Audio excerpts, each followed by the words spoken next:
केजरीवाल की गिरफ्तारी के विरोध के वड्डे शक्ति प्रदर्शन की तैयारी 31 मार्च को दिल्ली के रामलीला मैदान के होगी महारैली। आई इंडिया अलायंस के वड्डे आगू होंगे शामिल। केजरीवाल की गिरफ्तारी को लैके सड़कों से सियासी संग्राम जारी। पूरी दिल्ली के प्रदर्शन करी आम आदमी पार्टी। तब बीजेपी भी हमलावर अस्तीफे की मंग लैके किए प्रदर्शन। ईडी की कस्टडी तो आया केजरीवाल का पहला आदेश। जल मंत्रालय ने कहा पानी की कमी वाले इलाकों के टैंकर मुहैया करवाओ।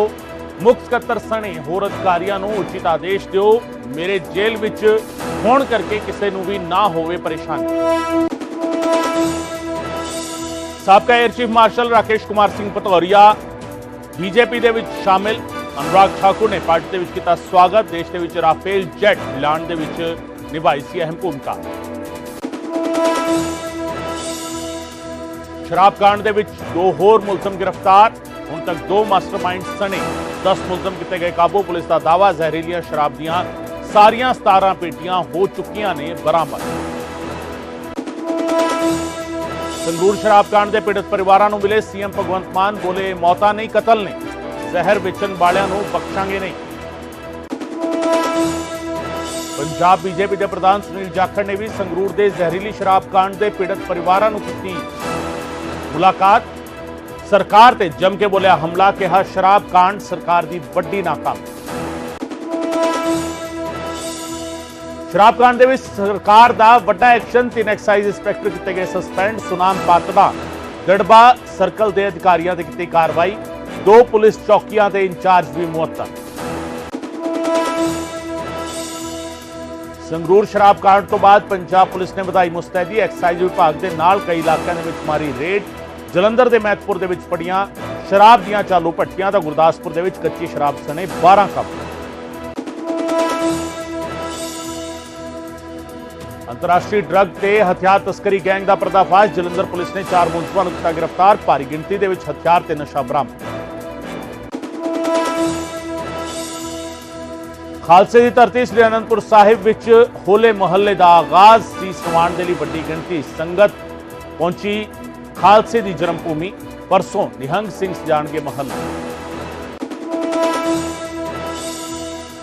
होली के मौके लेह मिलिट्री स्टेशन पहुंचे रक्षा मंत्री राजनाथ सिंह। फौज के जवानों के नाल खेडी होली।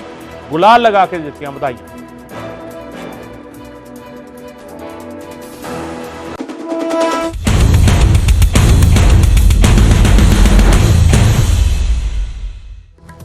न्यूज़ 18 पंजाब हरियाणा वेख रहे दर्शकों का स्वागत है। मैं हां गगनदीप चौहान। सीएम रिहाइश चंडीगढ़ से एक अहम मीटिंग सद्दी गई है। सीएम ने सारे विधायकों के नाल मीटिंग की है।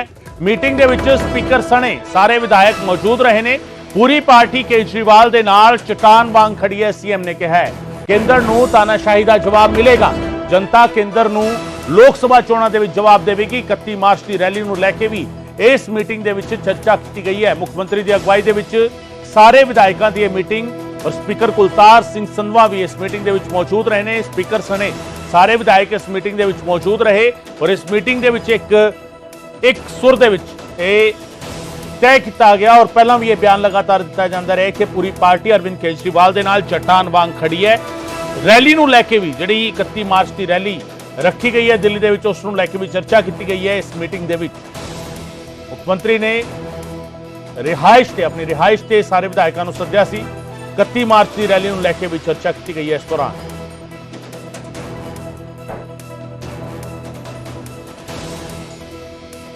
मेरे सहयोगी विनेश कटारिया होर ज्यादा जानकारी देंगे इस मीटिंग के बारे। विनेश, लगातार आम आदमी पार्टी के वालों प्रदर्शन किया जा रहा है। हुण तैयारी 31 मार्च की रैली को लैके और खुद मुख्यमंत्री ने मीटिंग सद्दी है सारे विधायकों की कुछ जानकारी मिल पाई? देखो गगन, जिस दिन तो अरविंद केजरीवाल की अरेस्ट हुई है उस तो बाद जी पार्टी की जी मैक्सिमम एक्टिविटीज़ है वो दिल्ली बेस्ड चल रही सीगियां। मुख्यमंत्री भगवंत मान खुद उदों दिल्ली चले गए थे नैक्सट डे ही। तो उस तो बाद 2-3 दिन दिल्ली में जोड़े है प्रोटेस्ट वगैरह जारी रहे।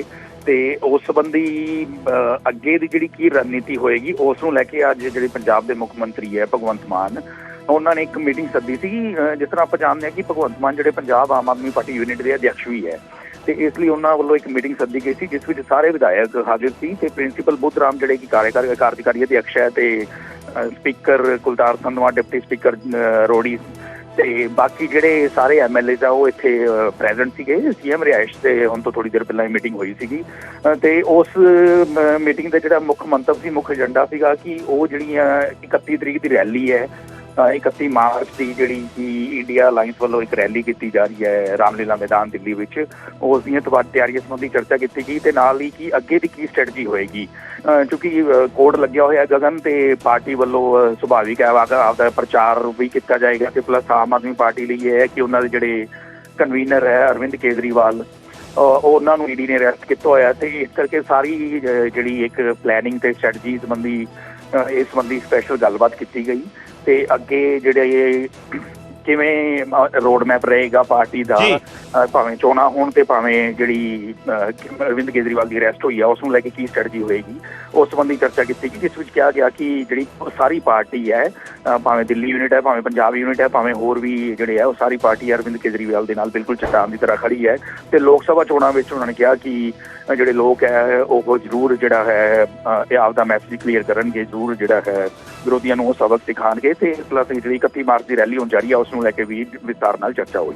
ਠੀਕ ਹੈ, बिल्कुल, बहुत शुक्रिया विनेश इस तमाम जानकारी के लिए। सो विनेश कटारिया मेरे सहयोगी जानकारी दे रहे सन और 31 मार्च की रैली होवे या उस तो पहला दा प्रोटेस्ट और लोक सभा चोणां दे मद्देनज़र इस मसले नूं किवें लैके जाना है लोकां दे विचाले, इस नूं लैके पूरी चर्चा हुई है क्योंकि आम आदमी पार्टी दी सरकार पंजाब दे विच हैगी है, मुख्यमंत्री भगवंत मान ने और दिल्ली के मुख्यमंत्री की गिरफ्तारी तो बाद लगातार पंजाब तो मंत्री और विधायक प्रदर्शन भी करते नजर आए थे पिछले दिनी और लगातार मुशायरा जारी है, लगातार रोस प्रगटाया जा रहा है, पर रोस प्रगटाण के नाल लोगों तक इस मसले नूं किवें लैके जाया जाएगा इस नूं लैके चर्चा हुई है। अज मुख्यमंत्री की रिहाइश से हुई इस मीटिंग के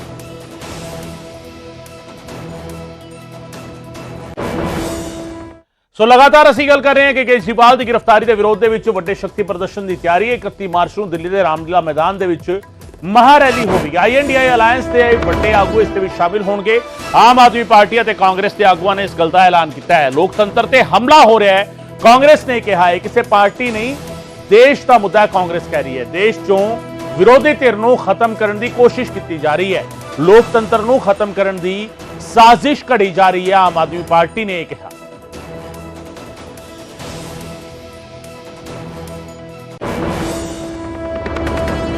इसलिए आज पूरा विपक्ष इकट्ठा हो रहा है क्योंकि इस देश के सामने खतरा है। बात विपक्ष के नेताओं की नहीं है, बात मुख्यमंत्री की भी नहीं है, बात आम आदमी पार्टी की नहीं है, बात कांग्रेस पार्टी की नहीं है, बात इंडिया अलायंस की नहीं है, बात देश का है।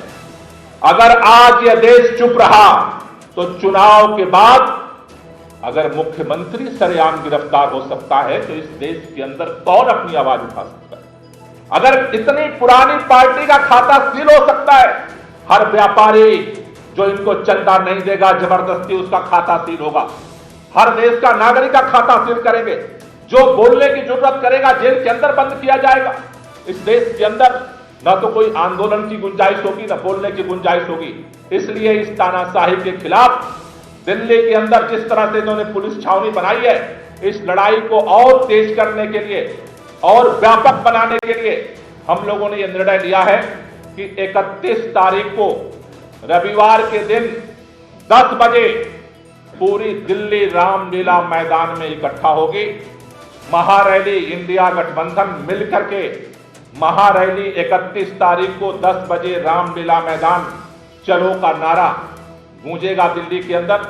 और न सिर्फ दिल्ली बल्कि पूरे देश के लोगों से मैं अपील करना चाहता हूं, जो लोग इस संविधान में विश्वास करते हैं, जो लोग भी इस लोकतंत्र में विश्वास करते हैं, चाहे वो राजनीतिक पार्टी के हों, चाहे सामाजिक संगठनों के हों, चाहे व्यापारिक संगठनों के हों, जो लोग भी इस मुल्क से मोहब्बत करते हैं, उन सबसे मेरी अपील है कि 31 तारीख को 10 बजे रामलीला मैदान चलो और इस देश को बचाने के लिए, इस तानाशाही को खत्म करने के लिए अपनी आवाज को हम वहां से बुलंद करेंगे और वहां से और मिल करके इस संयुक्त लड़ाई को और देश के अंदर आगे बढ़ाएंगे। सो ये तैयारी जिहड़ी हैगी है वो रामलीला मैदान की रैली दे लई और इसका सद्दा दिता गया आम आदमी पार्टी अते कांग्रेस के वलों। तो ईडी की कस्टडी तो अरविंद केजरीवाल का पहला आदेश सामने आया है। लिखती नोट के राही जल मंत्रालय को हुक्म दिते ने दिल्ली के कुछ इलाकों के पानी के ਸੀਵਰ ਦੀਆਂ ਸਮੱਸਿਆਵਾਂ ਨੇ। ਪਾਣੀ ਦੀ ਕਮੀ ਵਾਲੇ ਇਲਾਕਿਆਂ ਦੇ ਵਿੱਚ ਟੈਂਕਰ ਮੁਹੱਈਆ ਕਰਵਾਓ। ਮੁੱਖ ਸਕੱਤਰ ਸਮੇਤ ਹੋਰ ਅਧਿਕਾਰੀਆਂ ਨੂੰ ਉਚਿਤ ਆਦੇਸ਼ ਦਿਓ। ਲੋੜ ਪੈਣ ਤੇ ਐਲਜੀ ਦਾ ਵੀ ਸਹਿਯੋਗ ਲਵੋ। ਮੇਰੇ ਜੇਲ੍ਹ ਵਿੱਚ ਹੋਣ ਕਰਕੇ ਕਿਸੇ ਨੂੰ ਪਰੇਸ਼ਾਨੀ ਨਾ ਹੋਵੇ, ਅਰਵਿੰਦ ਕੇਜਰੀਵਾਲ ਨੇ ਪਹਿਲਾ ਹੁਕਮ ਜਾਰੀ ਕੀਤਾ।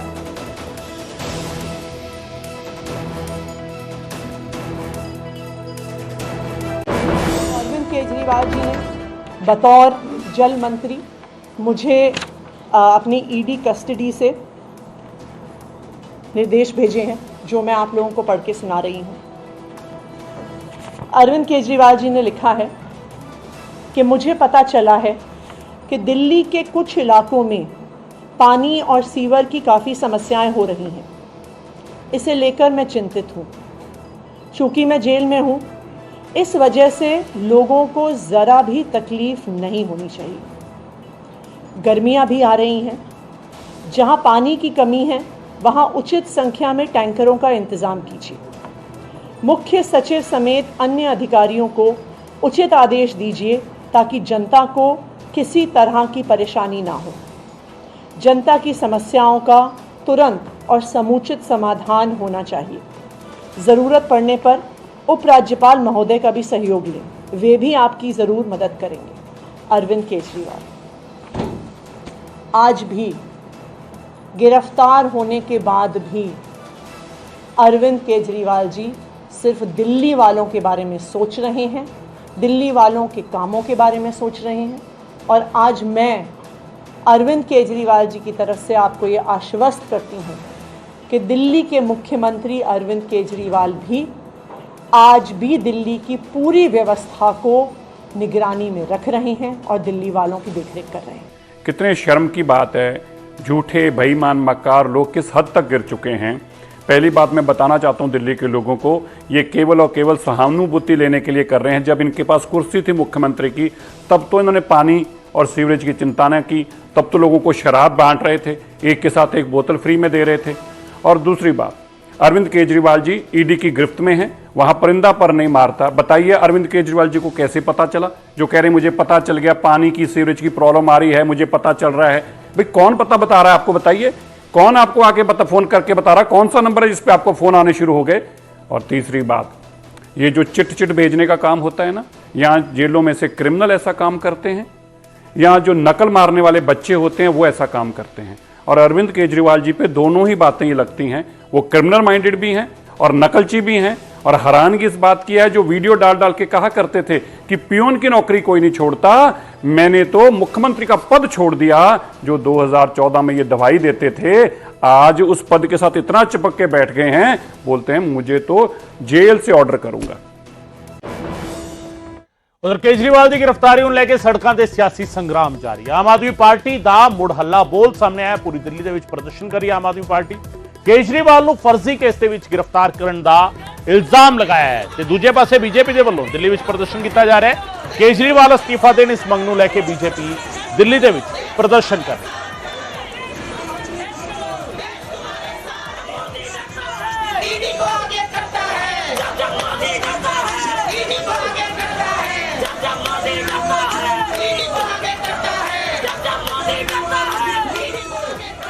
ये लोकतंत्र की हत्या है, ये सरासर बेईमानी है। अरविंद केजरीवाल जी ने दिल्ली में इतने अच्छे काम करे, ये नहीं दिख रहा क्या मोदी जी को? मोदी जी जो लोकतंत्र की हत्या करने पे उतरे हुए हैं, उन्हें उठाकर बंद कर दिया बिना किसी बात के, ये सभी को पता है। हमारे ईमानदार नेता अरविंद केजरीवाल जी को बिना कसूर, बिना कोई सबूत नहीं है उनके खिलाफ, और उनको उठा के जेल में डाल दिया गया। मतलब कोई यहाँ पे लोकतंत्र रह ही नहीं गया कि एक सिटिंग सीएम को उठा के, जिन्होंने दिल्ली के लिए इतने काम किए, महिलाओं के लिए इतने काम किए, एक महिला होते हुए मैं उन सब पूरे दिल्ली की महिलाओं की तरफ से मेरी ये मांग है कि अरविंद जी को छोड़ा जाए। कोई उन पे कोई इल्जाम साबित नहीं हुआ है, कोई उनके घर से कोई तलाशी में कोई उनके घर से कोई ऐसा प्रूफ नहीं मिला है जिससे साबित हो सके कि वो गिल्टी हैं। ऐसा कुछ भी नहीं है। लेकिन हाँ, सेंटर में एक मोदी जी बैठे हैं, उनको इस 2024 के इलेक्शन से अपना खतरा है कि यहाँ पे अरविंद जी की वजह से, यहाँ पे अरविंद जी के होते हुए यहाँ पे सीट्स आ जाएंगी उनकी दिल्ली में। इसलिए उन्होंने पहले ही अपना राह का सबसे बड़ा कांटा, जिसको वो मानते हैं अरविंद केजरीवाल, जिससे वो डरते हैं, उठा के उनको जेल में डाल दिया। अरविंद केजरीवाल जी को जो साजिश के तहत अरेस्ट किया गया, उनको रिहा करना चाहिए जल्द से जल्द। आज दिल्ली में सभी लोग परेशान है, पूरे देश की जनता रो रही है। अरविंद केजरीवाल जी के साथ इतना गलत हो रहा है, सच्चाई और ईमानदारी के रास्ते पे चल रहे हैं। ये लोकतंत्र की हत्या है। जिस तरीके से अरविंद केजरीवाल जी को अरेस्ट किया गया है, जिस तरीके से आम आदमी पार्टी के सारे बड़े लीडरों को अरेस्ट करके जेल के अंदर डाला गया, जबकि इनके पास एक प्रूफ नहीं है। ये दिल्ली की जनता के साथ में अन्याय कर रहे हैं। सिर्फ इन्होंने केजरीवाल जी को अकेले बंद नहीं किया है, इन्होंने दिल्ली के एक एक युवा को, एक एक महिला को, एक एक पुरुष को इन्होंने अंदर किया है। और ये रोष बहुत ज़्यादा है दिल्ली के अंदर, और एक एक महिला, एक एक बच्चा दिल्ली के निकल के आएंगे। हम गली में, मोहल्ले में, सड़कों में, हम हर जगह प्रदर्शन करेंगे। हम केजरीवाल जी की सिपाही हैं, हम केजरीवाल जी की लड़ाई लड़ेंगे। बुराई पे अच्छाई की विजय का त्यौहार है होली, और आज हमने भ्रष्टाचार की होलिका का दहन किया है। और दिल्ली के अलग अलग क्षेत्रों में इस तरह के कार्यक्रम हो रहे हैं जहाँ भ्रष्टाचार की होली जलाई जा रही है। और दिल्ली में अगर कोई भ्रष्टाचार का एक व्यक्ति प्रतीक है तो अरविंद केजरीवाल है। और अरविंद केजरीवाल मुक्त शासन, भ्रष्टाचार मुक्त शासन दिल्ली को मिले, इसके लिए दिल्ली का हर आदमी संकल्पबद्ध है।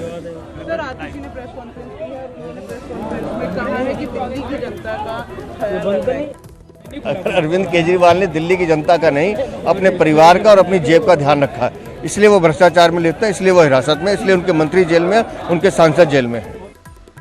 उधर साबका एयर चीफ मार्शल बीजेपी ਦੇ ਵਿੱਚ ਸ਼ਾਮਿਲ ਹੋਏ ਨੇ ਰਾਕੇਸ਼ ਕੁਮਾਰ ਸਿੰਘ ਭਦੌਰੀਆ ਨੇ ਭਾਜਪਾ ਦਾ ਪੱਲਾ ਫੜ ਲਿਆ। ਦਿੱਲੀ ਦੇ ਵਿੱਚ ਬੀਜੇਪੀ ਹੈੱਡਕੁਆਰਟਰ ਦੇ ਵਿੱਚ ਉਹਨਾਂ ਨੇ ਜੁਆਇਨਿੰਗ ਕੀਤੀ। ਕੇਂਦਰੀ ਮੰਤਰੀ ਅਨੁਰਾਗ ਠਾਕੁਰ ਦੀ ਮੌਜੂਦਗੀ ਦੇ ਵਿੱਚ ਉਹ ਸ਼ਾਮਿਲ ਹੋਏ। ਅਨੁਰਾਗ ਠਾਕੁਰ ਨੇ ਉਹਨਾਂ ਨੂੰ ਸ਼ਾਮਿਲ ਕਰਾਇਆ ਪਾਰਟੀ ਦੇ ਵਿੱਚ। ਦੇਸ਼ ਦੇ ਵਿੱਚ ਰਾਫੇਲ ਜੈਟ ਲਿਆਉਣ ਦੇ ਵਿੱਚ ਅਹਿਮ ਭੂਮਿਕਾ ਰਾਕੇਸ਼ ਕੁਮਾਰ ਸਿੰਘ ਭਦੌਰੀਆ ਨੇ ਨਿਭਾਈ ਸੀ ਤੇ ਕੇਂਦਰ ਸਰਕਾਰ ਨੇ ਫੌਜ ਨੂੰ ਮਜ਼ਬੂਤ ਕਰਨ ਦਾ ਕੰਮ ਕੀਤਾ। ਭਦੌਰੀਆ ਨੇ ਇਹ ਕਿਹਾ ਔਰ ਵਿਕਸਿਤ ਭਾਰਤ ਦਾ ਸੰਕਲਪ ਭਾਰਤ ਨੂੰ ਵਿਸ਼ਵ ਪੱਧਰ ਤੇ ਵੱਖਰੀ ਪਛਾਣ ਦਿਵਾਏਗਾ। ਭਦੌਰੀਆ ਨੇ ਇਹ ਵੀ ਬਿਆਨ ਦਿੱਤਾ। जो इस गवर्नमेंट के पार्टी के नेतृत्व में जो कार्य और कठोर कदम उठाए गए भारतीय सेनाओं को सशक्त करने के लिए, आत्मनिर्भर करने के लिए, आधुनिकीकरण के लिए जो कदम उठाए गए, उससे हमारी सेनाओं में एक नया कैपेबिलिटी तो आई ही है, बट एक नया आत्मविश्वास और आत्मनिर्भर बनने का जो एक क्रम शुरू हुआ है, जो अब जमीनी धरातल पे ऑलरेडी उसके रिजल्ट्स दिखने शुरू हो गए हैं। उससे आने वाले समय में हमारी सारी कैपेबिलिटीज में बहुत बड़ी इंडिजिनस कैपेबिलिटी आएगी और इसके परिणाम सुरक्षा की दृष्टि से आने वाले समय में हमारे लिए बहुत जरूरी होंगे और विश्व स्तर पे भारत को बहुत ऊंचा अगर चलना है तो सुरक्षा की दृष्टि से जो अब कदम उठाए जा रहे हैं वो हमारी उस दूरदर्शिता की नींव रखेंगे। उधर अंतरराष्ट्रीय ड्रग ते हथियार तस्करी ਦਾ ਪਰਦਾਫਾਸ਼ ਹੋਇਆ ਹੈ। ਜਲੰਧਰ ਪੁਲਿਸ ਨੇ 4 ਮੁਲਜ਼ਮਾਂ ਨੂੰ ਗ੍ਰਿਫਤਾਰ ਕੀਤਾ ਹੈ। ਵੱਡੀ ਗਿਣਤੀ ਦੇ ਵਿੱਚ ਹਥਿਆਰ ਤੇ ਨਸ਼ੀਲਾ ਪਦਾਰਥ ਇਹਨਾਂ ਦੇ ਕੋਲੋਂ ਬਰਾਮਦ ਕੀਤਾ ਗਿਆ ਹੈ। ਇਹਨਾਂ ਦੇ ਕੋਲੋਂ ਪਿਸਤੌਲਾਂ ਬਰਾਮਦ ਕੀਤੀਆਂ ਗਈਆਂ ਨੇ। 8 ਪਿਸਤੌਲਾਂ ਤੇ 12 ਮੈਗਜ਼ੀਨ ਬਰਾਮਦ ਕੀਤੀਆਂ ਗਈਆਂ ਨੇ। ਕੁਰੀਅਰ ਕੰਪਨੀ ਦੇ ਸੰਚਾਲਕ ਨੂੰ ਵੀ ਕਾਬੂ ਕੀਤਾ ਗਿਆ ਹੈ। ਕੁਰੀਅਰ ਕੰਪਨੀ ਦੇ ਮਾਲਕ ਦੇ ਕੋਲੋਂ 2 ਕਿਲੋ ਅਫੀਮ ਬਰਾਮਦ ਕੀਤੀ ਗਈ ਹੈ। ਪੁਲਿਸ ਦੇ ਮੁਤਾਬਿਕ ਹੁਣ ਤੱਕ ਜਲੰਧਰ ਪੁਲਿਸ ਨੇ ਇਸ ਮਾਮਲੇ ਵਿੱਚ 29 ਕਿਲੋ ਅਫੀਮ ਤੇ 25 ਹਥਿਆਰ ਬਰਾਮਦ ਕੀਤੇ ਨੇ। ਬਕਾਇਦਾ ਡੀਜੀਪੀ ਪੰਜਾਬ ਗੌਰਵ ਯਾਦਵ ਨੇ ਟਵੀਟ ਕੀਤਾ ਹੈ, ਅੰਤਰਰਾਸ਼ਟਰੀ ਨਸ਼ੀਲੇ ਪਦਾਰਥਾਂ ਦੇ ਨੈਟਵਰਕ ਨੂੰ ਇੱਕ ਵੱਡਾ ਝਟਕਾ। ਜਲੰਧਰ ਕਮਿਸ਼ਨਰੇਟ ਪੁਲਿਸ ਨੇ ਅੰਤਰਰਾਸ਼ਟਰੀ ਨਸ਼ਾ ਤਸਕਰੀ ਸਿੰਡੀਕੇਟ ਅਤੇ ਅੰਤਰਰਾਜੀ ਬੰਦੂਕ ਤਸਕਰੀ ਦੇ ਰੈਕੇਟ ਦੇ ਨੈਟਵਰਕ ਦਾ ਪਰਦਾਫਾਸ਼ ਕੀਤਾ ਹੈ। ਦੋਵਾਂ ਮਾਮਲਿਆਂ ਦੇ ਵਿੱਚ ਭਾਰੀ ਮਾਤਰਾ ਦੇ ਵਿੱਚ ਹਥਿਆਰ ਤੇ ਨਸ਼ੀਲੇ ਪਦਾਰਥ ਬਰਾਮਦ ਕੀਤੇ ਗਏ ਨੇ। गिरफ्तार किए गए 4 व्यक्तियों के कोलों 8 हथियार ते 12 मैगजीन बरामद किए गए हैं, जिसके नाल जब्त किए गए हथियारों की गिनती 25 हो गई है। कोरियर कंपनी के संचालक को 2 किलो अफीम सने गिरफ्तार करके अफीम की कुल बरामदगी 29 किलो हो गई है।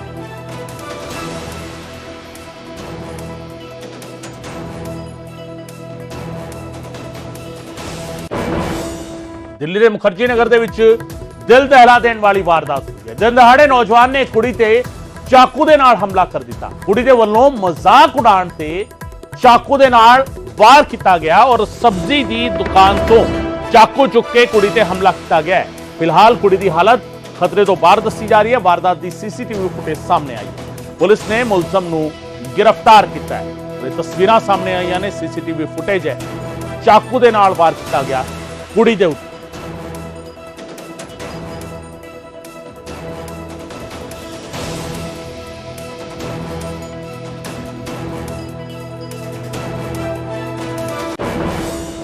ਉਧਰ ਫਿਰੋਜ਼ਪੁਰ ਦੇ ਪਿੰਡ ਛਾਂਗਾ ਖੁਰਦ ਦੇ ਵਿੱਚ ਜ਼ਬਰਦਸਤ ਹੰਗਾਮਾ ਹੋਇਆ। ਦੋ ਧਿਰਾਂ ਦੇ ਵਿਚਾਲੇ ਇੱਥੇ ਜ਼ਬਰਦਸਤ ਝੜਪ ਹੋਈ, ਜਿੱਥੇ ਜੰਮ ਕੇ ਡਾਂਗਾ ਸੋਟੇ ਚੱਲੇ, ਪਥਰਾਅ ਵੀ ਇੱਕ ਦੂਜੇ ਤੇ ਕੀਤਾ ਇਹਨਾਂ ਨੇ। ਇਸ ਦੇ ਵਿੱਚ ਮਹਿਲਾਵਾਂ ਅਤੇ 2 ਮਹਿਲਾਵਾਂ ਸਣੇ 4 ਲੋਕ ਜ਼ਖਮੀ ਹੋਏ ਨੇ। ਕੁਝ ਦਿਨ ਪਹਿਲਾਂ ਟਰੈਕਟਰ ਕੰਧ ਦੇ ਨਾਲ ਖਹਿਣ ਨੂੰ ਲੈ ਕੇ ਵਿਵਾਦ ਹੋਇਆ ਸੀ।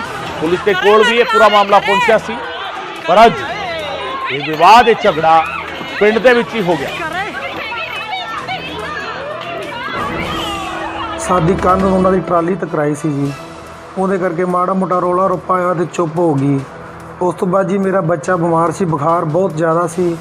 ਮੈਂ ਅਮਰੀਕ ਸਿੰਘ ਮੈਡੀਕਲ ਦੇ ਦਵਾਈ ਲੈਣ ਗਿਆ ਸੀ। ਮੈਡੀਕਲ ਦੇ ਅੰਦਰ ਜੀ ਤਰਸੇਮ ਸਿੰਘ, ਤਰਲੋਕ ਸਿੰਘ ਤੇ Harjinder Singh. Tarsem Singh son of Bor Singh, Tarlok Singh, Harjinder Singh son of Baldev Singh ji. ਇਸ ਗੱਲ ਦਾ ਮੈਡੀਕਲ ਵਾਲਾ ਅਮਰੀਕ ਸਿੰਘ ਗਵਾਹ ਜੀ। ਉਹਦੇ ਦੁਕਾਨ ਦੇ ਕੈਬਨ ਦੇ ਅੰਦਰ ਜਾ ਕੇ 3 ਬੰਦਿਆਂ ਨੇ ਮੇਰੇ ਤੇ ਹਮਲਾ ਕੀਤਾ ਜੀ। ਤੇ ਕਿੰਨੇ ਸੱਟਾਂ ਲਾਈਆਂ, ਕੀ ਰੋਲਾ ਪਿਆ ਤੁਹਾਡਾ? ਹਾਂਜੀ ਸਰ, ਇਹ ਕੱਲ ਪੰਚਾਇਤ ਇਕੱਠੀ ਹੋਈ ਸੀ ਜੀ। ਪੰਚਾਇਤ ਦੇ ਵਿੱਚ ਅਸੀਂ ਜੋ ਨਿਆਂ ਮੰਗਾ ਉਹ ਦੇਣ ਤੋਂ ਇਨਕਾਰ ਕਰ ਗਏ ਜੀ। ਬੰਦੇ ਆਪੋ ਆਪਣੇ ਘਰੇ ਪੰਚਾਇਤ ਚਲੀ ਗਈ। ਉਸ ਤੋਂ ਬਾਅਦ ਇਹਨਾਂ ਦਾ ਲੜਕਾ ਲੰਘਿਆ ਜੀ, ਮੇਰੇ ਗੇਟ ਦੇ ਅੱਗੋਂ ਜੀ ਗਾਲ ਕੱਢੀ ਇਹਨੇ, ਮਾੜਾ ਮੋੜਾ ਗਾਲੀ ਗਲੋਚ ਹੋਇਆ ਜੀ। ਉਸ ਤੋਂ ਬਾਅਦ ਮੇਰਾ ਬ੍ਰਦਰ ਢਾਣੀ ਤੇ ਰਹਿੰਦੇ, ਇਹਨਾਂ ਦੇ ਗੇਟ ਦੇ ਅੱਗੋਂ ਲੰਘ ਰਹੇ ਸੀ ਜੀ। ਮੇਰਾ ਬ੍ਰਦਰ, ਸਿਸਟਰ ਤੇ ਉਹਨਾਂ ਦਾ ਭਤੀਜਾ ਜੀ। ਇਹ 25 ਤੋਂ 30 ਬੰਦੇ ਲੇਡੀਜ਼ ਦੇ ਗਲ ਪੈ ਗਏ ਜੀ। ਉਸ ਤੋਂ ਬਾਅਦ ਅਸੀਂ ਇਹਨਾਂ ਦੇ ਗੇਟ ਦੇ ਅੱਗੇ ਛਡਾਉਣ ਗਏ, ਇਹਨਾਂ ਨੇ ਮੇਰੇ ਗੰਡਾਸੀ ਮਾਰੀ ਹੈ ਜੀ। ਇੱਥੇ ਕਾਫੀ ਸੱਟਾਂ ਮੇਰੇ ਲੱਗੀਆਂ ਜੀ। ਅੱਖ ਤੋਂ ਮੈਨੂੰ ਤਕਲੀਫ ਬਹੁਤ ਜ਼ਿਆਦਾ ਹੋ ਰਹੀ ਹੈ। ਇਹ ਟਾਂਕੇ ਲੱਗੇ ਹੋਏ ਆ।